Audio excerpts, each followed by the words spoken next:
أحب أختي بلا قصد ومصلحة، فقلبها من عظيم اللطف أوطاني. أحب أختي بلا قصد ومصلحة، فقلبها من عظيم اللطف أوطاني.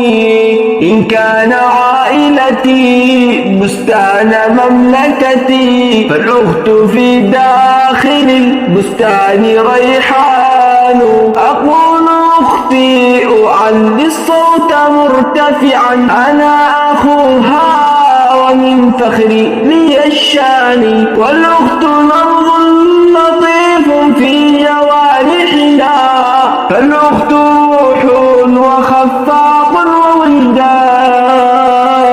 وضحكة الأخت من حل منازلنا، لأن ضحكاتها في الدار ألحان. فيها من الأب تقدير نلامسه، فيها من الأم رحمات وتحنان. ومن أحب له أخت يحق له زيتونة الروح، والباغون أغصان.